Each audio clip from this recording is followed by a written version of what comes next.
Yeah, good morning to everyone, and welcome back to our online class session. And today we are going to discussing about hydrogeology. It's an elective paper of sixth semester, and yeah,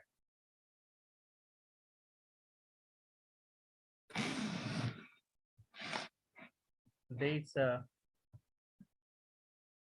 the contents of your sixth semester elective paper.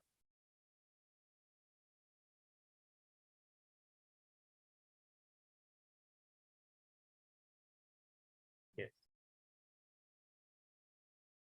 in the first block, it's speaking about concepts of hydrogeology.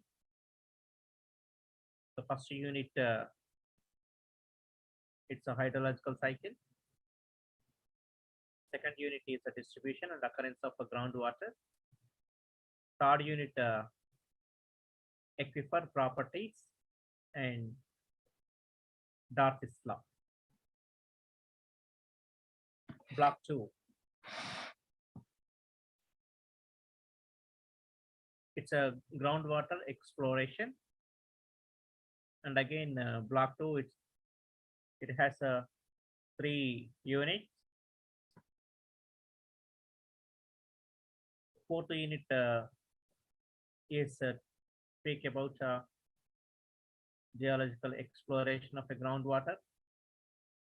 Fifth unit, geophysical exploration of a groundwater.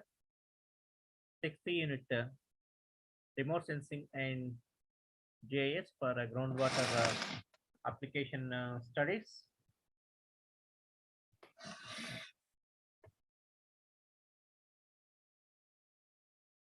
Block third, groundwater pollution. Again, it has three units. The seventh unit is quality of a groundwater. Unit 8, water pollution. Unit 9, sea water intrusion and control methods. Block 4, groundwater management. Again, it has three units.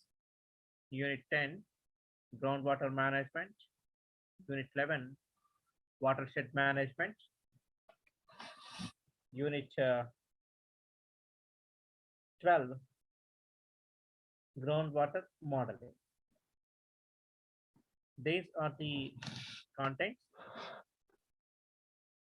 And now let us go to discussion of a block 1, concepts of hydrogeology. Yes, we know that we have more content of a water when compared with the land in a total world. Almost all maximum the oceans are contain 70 percentage of water and 21 percentage it's a land. And then oceans again it's containing about 97.2 percentage of a water, and the remaining the balancing of a water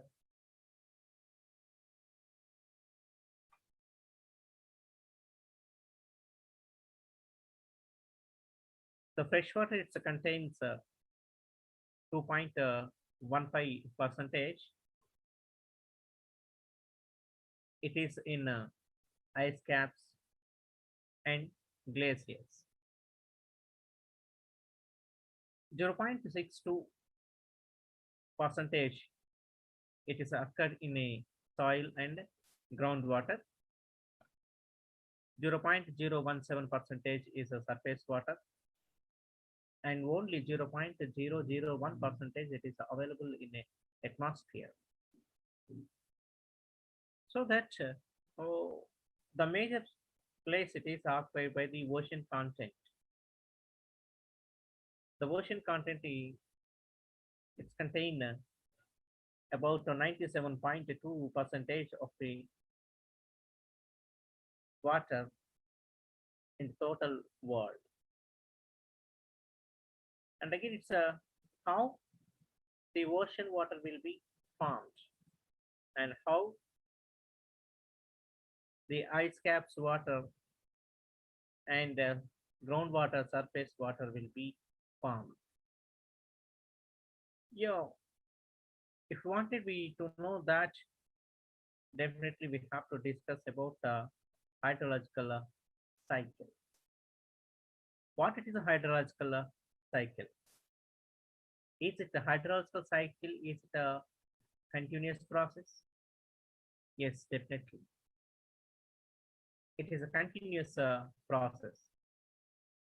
When water it's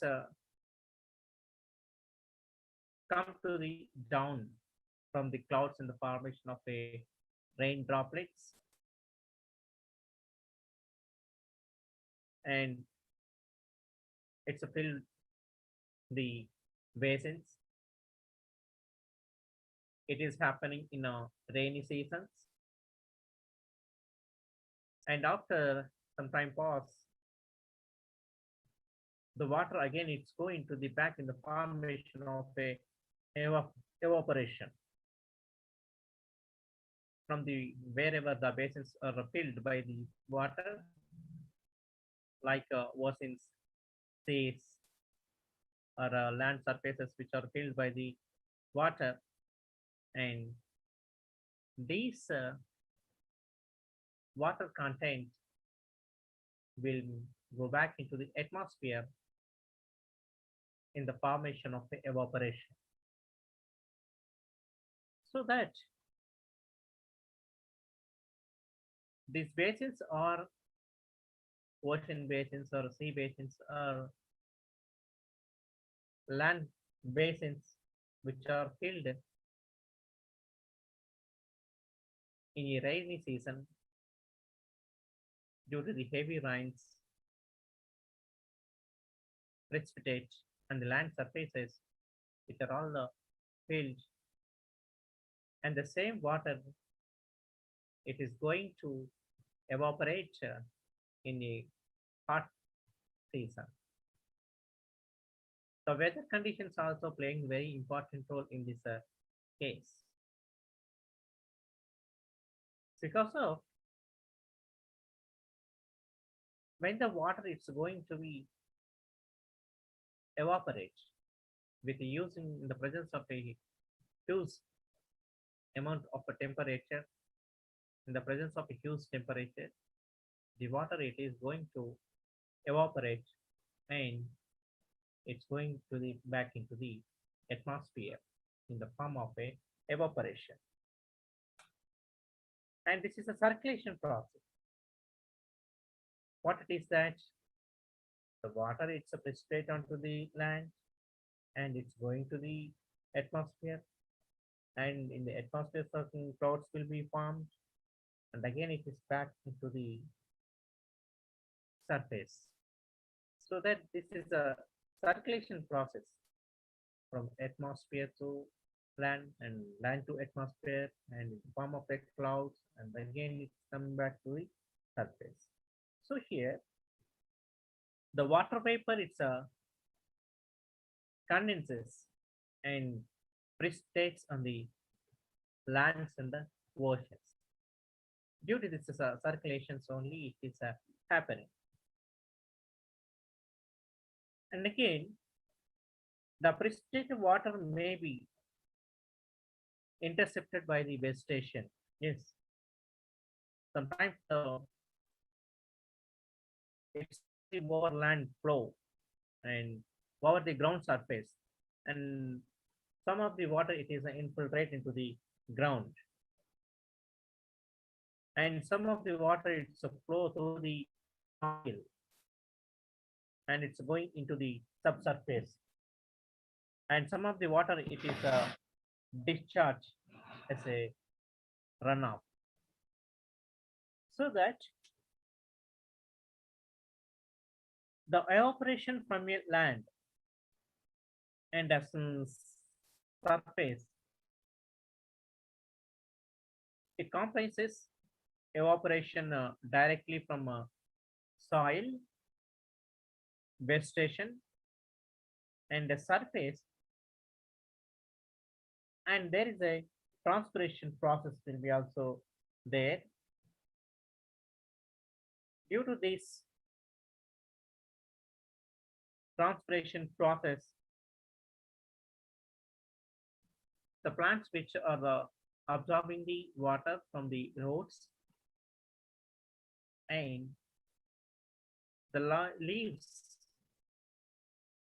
which are participated in the transpiration procedure, and the water it will be released to outside. And finally, we will collectively the process it is called as a evapotranspiration.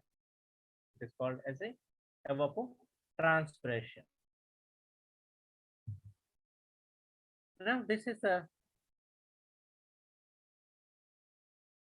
water cycle or hydrological cycle we are calling. Just as you see here, it is a groundwater storage, and from this onwards,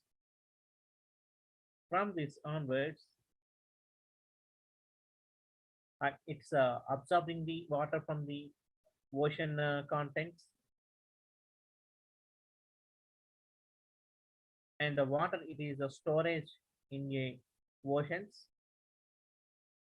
and how the oceans are collecting the water. It is a depend on the surface runoff. Surface runoff. So then the ocean's water it is lost by the evaporation process. By the evaporation process due to the in a hot conditions due to in a hot conditions the huge in the presence of a huge amount of a temperature, the water it will be converting into the evaporation in the formation of a gas that is also, and it's reached to the atmosphere. It is reached to the atmosphere here. In the presence of this atmosphere, the water droplets is converting, or the evaporation is converting into the condensation. Here the condensation the process will be started here, and the water it is a storage in the atmosphere in the formation of a clouds. In the formation of a clouds, the water is a storing. Then again, it will be back onto the surface in the form of a precipitation. In the form of a precipitation, you see here the precipitation process it will be occur here, and again not only this precipitation, along this the water it is the storage in ice and the snow. The temperature if it is suddenly getting down in hill stations, so that the water it will be formed, the water it will be formed in a ice and snow. The water again it will be stored in the formation of a ice and snow, and slowly they will getting the melting. The water it's again the water it's again coming when the ice and the snow which are melt, and again it's converting into the water. So this is a runoff. These are formed as a streams. These are all formed as a streams, and it will be reached into the water storage points. This is happening by the evaporation process. And next one more, it is a transpiration process here. Here the after the evaporation, it will be transpiration. The transpiration by the plant's leaves, in particularly in a forestation zones, in a forestry zones, we'll get the more transpiration because of these plant roots, which are going to into the very deeper level up to 30, 40 feet, 30, 40 feet. From that onwards, the water it is absorbing by these roots, and it is transporting to the stems and leaves. Here the leaves, it's a leave the water in the formation of a transpiration and evapotranspiration process. And again, due to this is a transpiration, the water vapor it will be entered into this atmosphere, and again it is also formed as a water storage in the atmosphere in the formation of a clouds, in the formation of a clouds, and the water storage again, the same water storage again it will be back in the form of a precipitation, in the form of a precipitation. And coming to this is a next procedure. In a next procedure, while the water streams are flowing, or it's a runoff to the streams, when it is coming to the down, the surface of earth, it's absorbing the water, infiltrate into the deeper level of a subsurface, and then it these water it will be reached to the springs and some of the freshwater storage areas, and the groundwater it will be discharged into the deeper level, and it will be stored somewhere. The area it is called groundwater storage points. This is the cycle. That means here what we are understanding from the water storage of the oceans is the water it is evaporated evaporated in the formation of a evaporation, and it should be converting into the condensation. There again, the same water if it is coming from the plants leaves, that is called a transpiration process. Due to this is a transpiration process, again it will, the water it will be entered into the atmosphere. In the atmosphere, the water it could be converting into the clouds. In the formation of the clouds, they will be having the huge density, and where the temperature it will be suddenly cool down, then the water it will be come to the surface in the formation of the precipitation.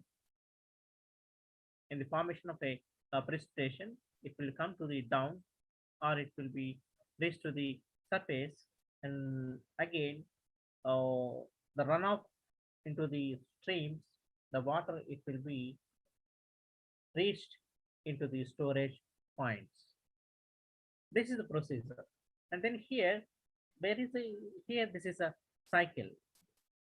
The water wherever it is the storage points, and it will be formed into the evaporation or transpiration and condensation, and then it will forming as a atmosphere cloud, and from this is a clouds, the water, the rain, it will become down through the precipitation, and it is reached to the land surface, and into the land surface, it's infiltrate into the ground level, infiltrate into the ground level. There, the groundwater it is moving in all the directions, and wherever it is a low basin areas towards the water, it will be moved, and it will be storage.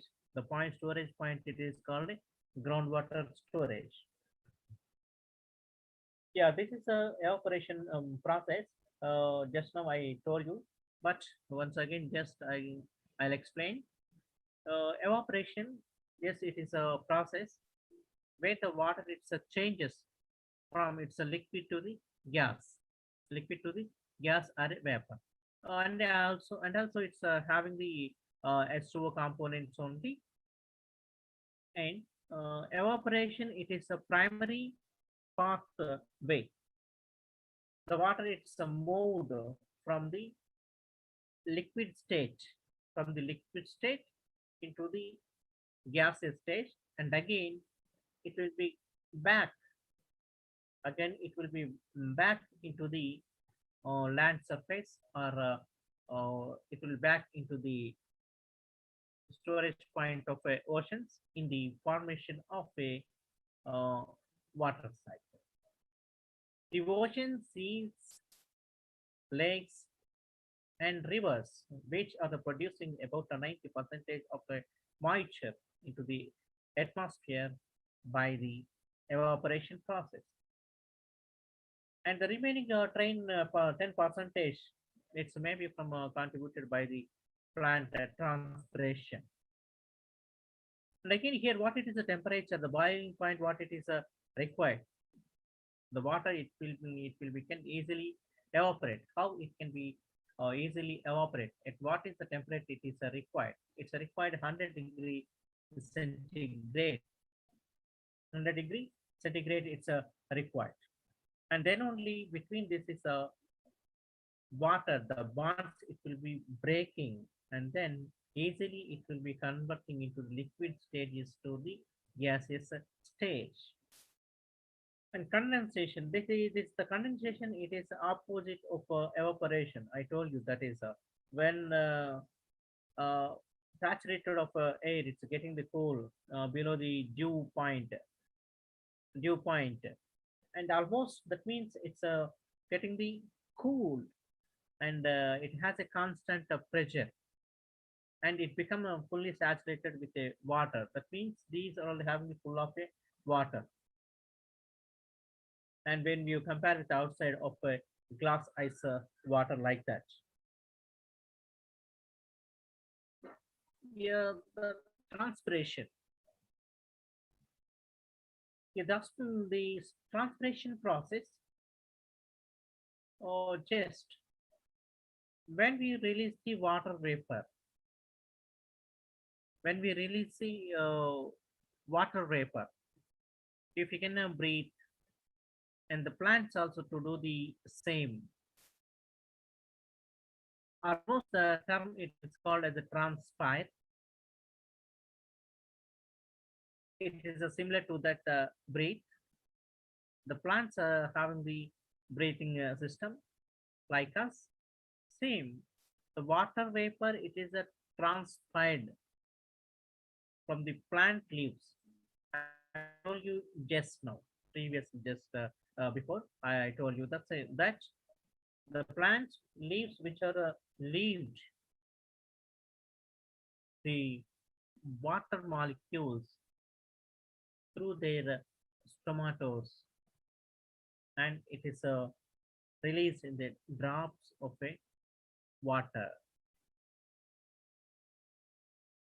And just Plants put down the roots into deep level of the soil, and it's draw the continuously of water, and it's transporting the along this water nutrients also, and these nutrients which are supplied or transport through the phloem and xylem into the stems and the leaves, and the total water it is not transpirated, only few amount of a water droplets which are which are the processed by the transpiration. Yeah, during in a dry periods, the transpiration can contribute the loss of moisture in the upper saturation zone, which they can have an effect on vegetation and food crop yields also. So that, yeah, definitely the transpiration it can be contribute the loss of moisture in the upper saturation zone. When if it will be continuously, the process will be going on, it is getting the effect to the plants. Next one it is evapotranspiration. In a evapotranspiration, the hydrological cycle it is may be considered to begin with the evaporation from ocean,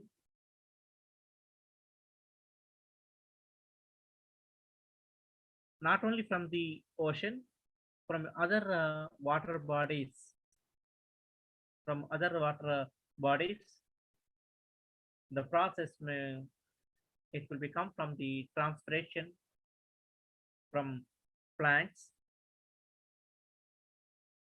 The evapotranspiration that means here it has a two processes. One it is a evaporation, and second one it is a transpiration. These two are the very important element in a hydroclimatology because of it will be happening between water bodies and atmosphere. Through this is a through this is a evapotranspiration. The water it's going to be condensation. From this condensation, the clouds will be formed in atmosphere, and again the water it will be reached in the formation of a rain droplets. And the transpiration definitely it is influenced oh, from different factors. Along with that one, some physiological factors also playing a very important role. That is a example for plant stomatos,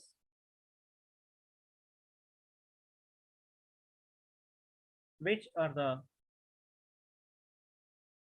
playing important role in the plant's leaves. It's a useful as a protecting their covers and protecting the leaves external structure, and it is a protecting from the plant diseases. And finally, it is a precipitation. The atmosphere again, it's gained moisture from evapotranspiration. The amount of a water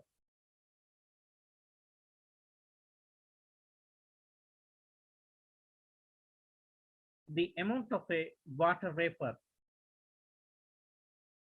it can be hold in the function of a temperature and the water it's getting the warmer in air, and it has a greater capacity when water it's transformed into the precipitation form.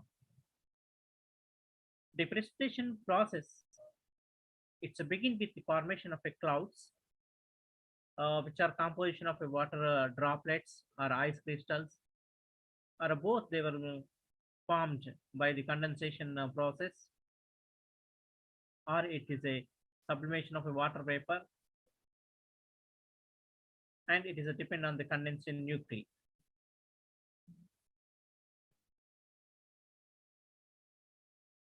And these cloud droplets, which are grow into the size, and it is a precipitating as a rain onto the surface.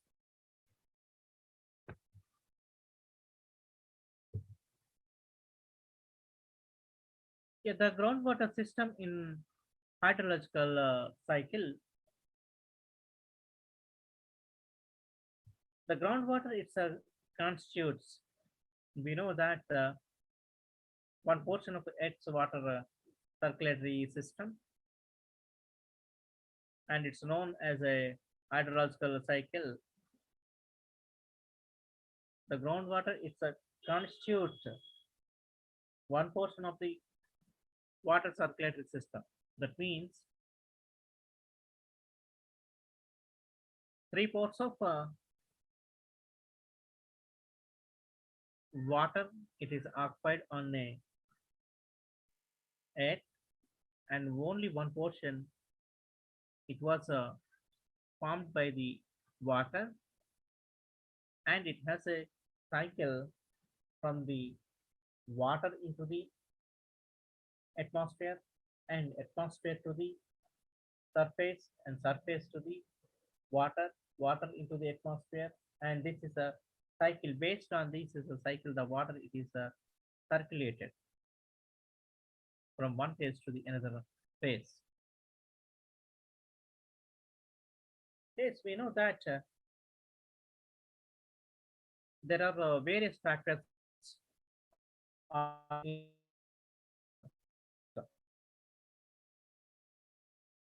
in formation and the transformation and the water is a truth is a conduits into the storage of a water. The storage capacity of a groundwater reservoirs, and it's combined with a small flow rates, and it's providing the huge amount of a water.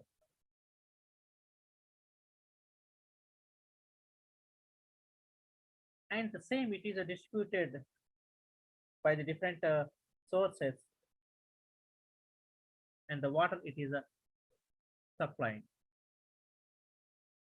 Groundwater it's emerging into the surface stream channels, and it's having the stream channels and aids into the sustaining the stream flow when surface runoff is low or a non-existent.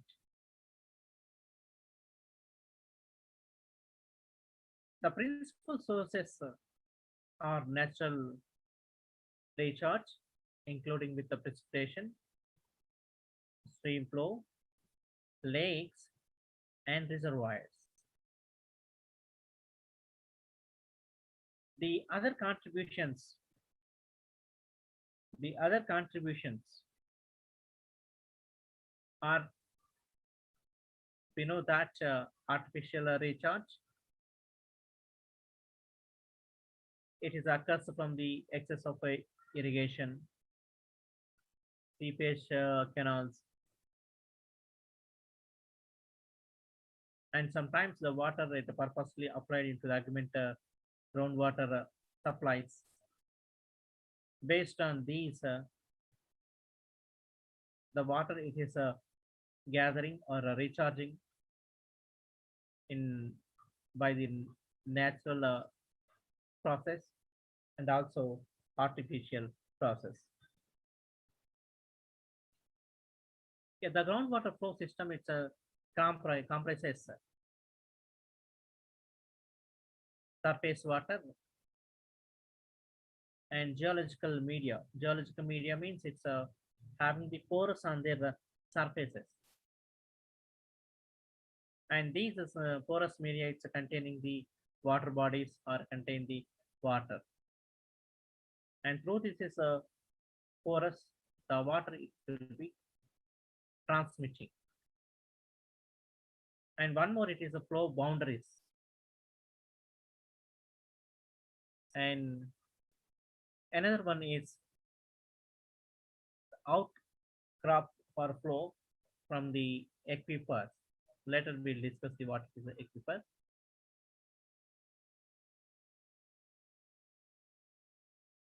And the water flows within a groundwater. How the water it is flow through the groundwater system. I'll explain that is also in later classes we have that. And next one is a distribution and occurrence of a groundwater. What it is a groundwater, where it is a groundwater occur. The groundwater it is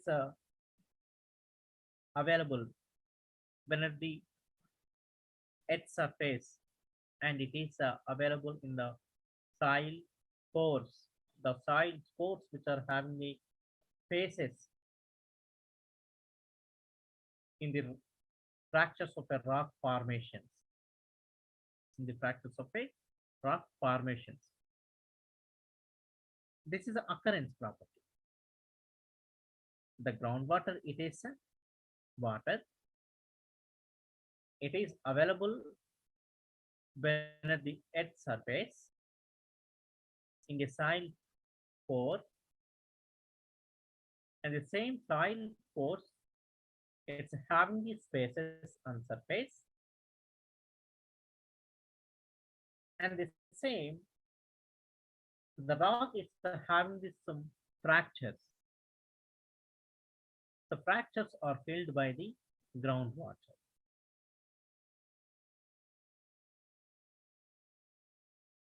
If we go into the soil pores are fractures, the fractures have the voids. These voids having the water. The voids having the water. The water it is called groundwater. That means in a subsurface level, the water it is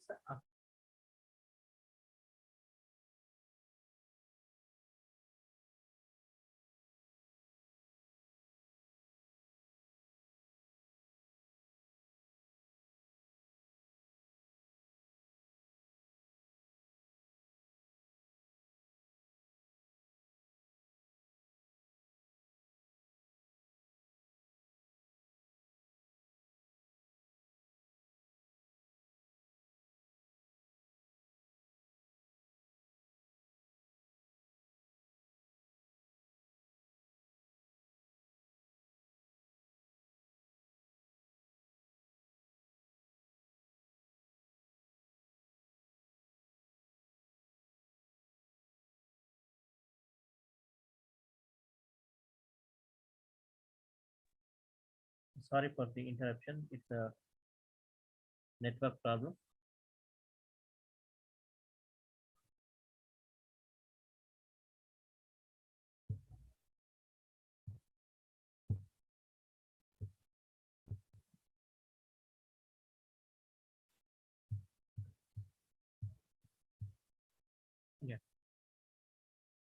The groundwater, the water it is available under the earth surface. It is called as a groundwater. The earth surface it has a soil pores and spaces, and it has a voids. And not only that one, the rock structure it has a fractures. These fractures are filled by the water. These fractures are filled by the water. It is called. It is also called as a groundwater. And a rock or an unconsolidation deposit. It is called as a aquifer, and it is filled by the huge amount of a water. Aquifer means here the rock formations or the fracture of a rock formation or soil pores are spaces having the huge amount of a water. The layer it is called a aquifer. The layer it is called a aquifer. Aquifer zone means it has a plenty of a water. It has a plenty of a water. And if you go into the deeper level or in a depth level, the soil pore spaces are fractures, voids in a rock. It's a completely saturated with a water. It's a completely saturated of a water. It is called as a water table. Water table. What is water table? If you go into the depth or in a depth level, the soil pore spaces or rock fractures in a void, it's a completely saturated or completely filled by the water. That is called water table. That is called a water table. And then what it is a hydrogeology?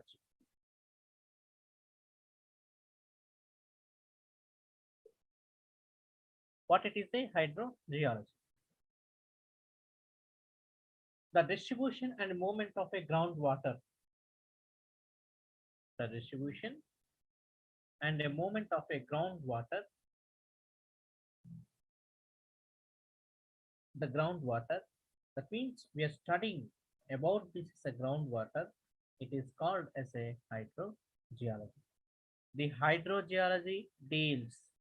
The hydrogeology deals the distribution and movement of a groundwater under the surface. And also it is called as a groundwater hydrology. And it also it's called as a groundwater hydrology.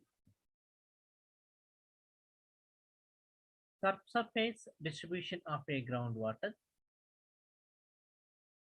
The subsurface distribution it is divided into the two major divisions. One it is a zone of aeration.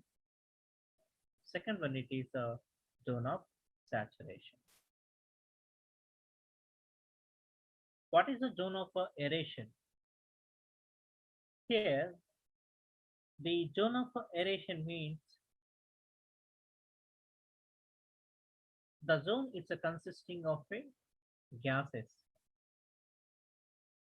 Voids are presented in the soil pores, but these voids are having the gas.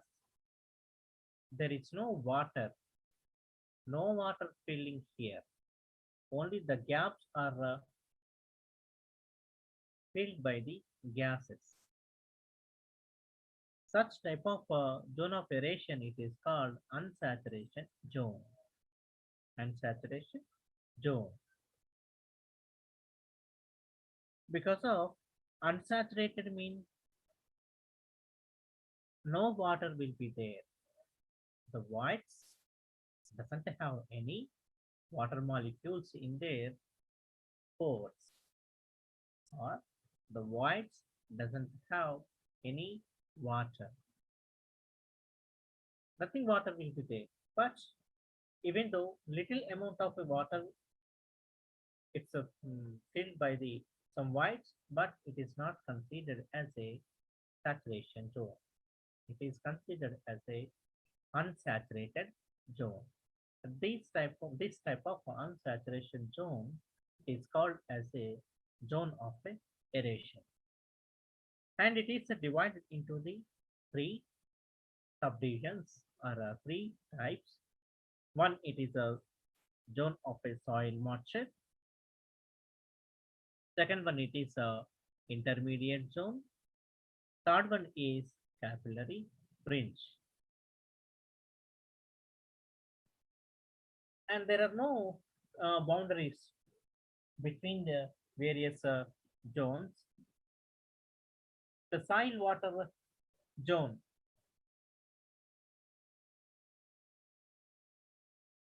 here, the soil water zone, it has a large functions of a quantity and quality in the response to this transpiration and the evaporation. Because of, if it is a water, it will be available in this one. The soil, it has a pores, and the water which are filled in these zones, and it is responsible for transpiration and evaporation. If you come into this is a intermediate zone. In an intermediate zone, it is commonly separates the saturation zone from the soil water. The saturation zone, it is separated from the soil water, and the water in the soil zone and intermediate zone, it is called as a Beddoes zone. It is called as a Beddoes zone. And again, the zone of a groundwater, it is divided from the capillary fringe by the water table. I told you that's the water table where it is occurred. Once again, I'll tell you now with the map. The water, yeah, the water surface, the water table, it's a surface. Maybe if it is an unconfined material, along with the hydrostatic pressure, it is equivalent to the atmospheric pressure. Whatever we are having. Yeah,